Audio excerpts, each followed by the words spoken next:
Cn6 এর magnetic moment কত? So students, একদম প্রথমে আমাদের যেটি জানা দরকার সেটা হচ্ছে ম্যাগনেটিক মোমেন্ট। এই যে ম্যাগনেটিক মোমেন্ট কথাটা আমি বললাম, এর সূত্রটা কি বা এ বের করতে আমার কি সূত্রের প্রয়োজন হয়? তো magnetic moment mu equal to, clear, mu equal to √of n into n+2। এটা হচ্ছে আমার সূত্র স্টুডেন্টস। এখন কথা হচ্ছে এই এনটা কি? এই এনটা হচ্ছে অযুগ্ম ইলেকট্রন। কি বললাম? অযুগ্ম ইলেকট্রন। তো এই অযুগ্ম ইলেকট্রন কার? দেখেন এইখানে যে আয়নটা আছে এটা হচ্ছে Fe3+, আমরা সবাই জানি Fe3+। এখন স্টুডেন্টস একটু খেয়াল করেন, Fe এর কত? Fe এর হচ্ছে 26, তাই না? 3+ মানে হচ্ছে 23, অর্থাৎ আর্গন। আর্গনের হচ্ছে আমার কত? ইলেকট্রন বিন্যাস করলে হয় 18। এরপরে এর 3d5 দিলে আমার কত হয়ে যাচ্ছে?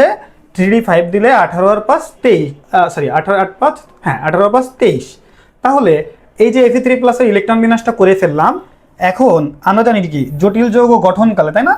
জটিল যৌগ গঠনকালে ডি অরবিটাল, ভালো করে খেয়াল করবেন, ডি অরবিটালের এই যে ডি অরবিটালের এই পাঁচটা, তাহলে যদি আমি বলি এটা হচ্ছে 3d, এরপরে ফাঁকা থাকবে হচ্ছে কোনটা? 4s, এরপরে ফাঁকা থাকবে হচ্ছে 4p। ভালো করে খেয়াল করবেন, তাহলে এটাকে বলতে পারি 4s, এটা হচ্ছে কি 4p। এখন এর যে পাঁচটা ইলেকট্রন, এরা সর্বাধিক সংখ্যায় কি করবে? যে একক অবস্থানে থাকতে চাইবে। কিন্তু যখন হচ্ছে কি, যখন হচ্ছে এটা কি জটিল যৌগ উৎপন্নকালে সবগুলো কি এক সাইডে থাকবে। এরপরে দেখেন আপনি, এই যে আমার লাস্ট কক্ষপথের ছিল কত? 3d5, অর্থাৎ এরা কি করবে? এই 3d5 অবস্থানে থাকবে। এবার লিগ্যান্ড হচ্ছে কি, এটা হচ্ছে কি, এটা হচ্ছে আমাদের স্ট্রং লিগ্যান্ড। এই যে সায়ানাইড গুলো দেখেন, কয়টা সায়ানাইড? 6টা। 1 2 3 4 5 6। তাইলে এই যে 6টা সায়ানাইড এখানে যুক্ত হবে, অর্থাৎ এই সংকরণের নাম হবে কি D2। দেখেন এখানে ডি কয়টা? ডি হচ্ছে, আমি একটু অন্য কালার নিয়ে দেখাই, ডি হচ্ছে একটা, দুইটা, ঠিক আছে? ডি দুইটায় জন্য D2 লিখছি, এস হচ্ছে একটাই জন্য লিখবো এস, আর পি তিনটায় জন্য লিখবো কি D2sp3। আচ্ছা, একটা জিনিস, আরো একটা জিনিস শিখাই দিই। একটা এমসিকিউ থাকে আসলে আমরা অনেকগুলো এমসিকিউ সলভ করব।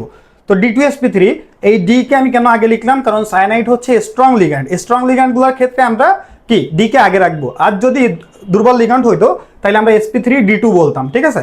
আচ্ছা, এখন আমার টপিকস এইটা না, এটা শিখাই দিলাম কারণ কি এই কোশ্চেনগুলোও এইখান থেকে আসতে পারে। একটা টপিক যখন পড়বো অনেকগুলো জিনিস একসাথে পড়বো। সো স্টুডেন্ট, এবার খেয়াল করেন যে এখানে অযুগ্ম ইলেকট্রনের সংখ্যা কয়টা? দেখেন অযুগ্ম ইলেকট্রন হচ্ছে একটা, তাই না? আর সবাই কি যুগ্ম না? তাহলে এই অযুগ্ম ইলেকট্রনের সংখ্যা হচ্ছে একটা। ক্লিয়ার একদম? যদি একটা হয় তাহলে আমার এই সূত্র ছিল কি n ইন্টু n+2, অর্থাৎ √of কত বললাম? একটা। তাহলে 1 ইন্টু হচ্ছে 1 যোগ 2, অর্থাৎ কত হলো? 3। তো √3, তাই না? টোটালটা করলে কত হচ্ছে? √3। তো স্টুডেন্ট বলেন √3 মানে কত? √3 মানে হচ্ছে 1.732।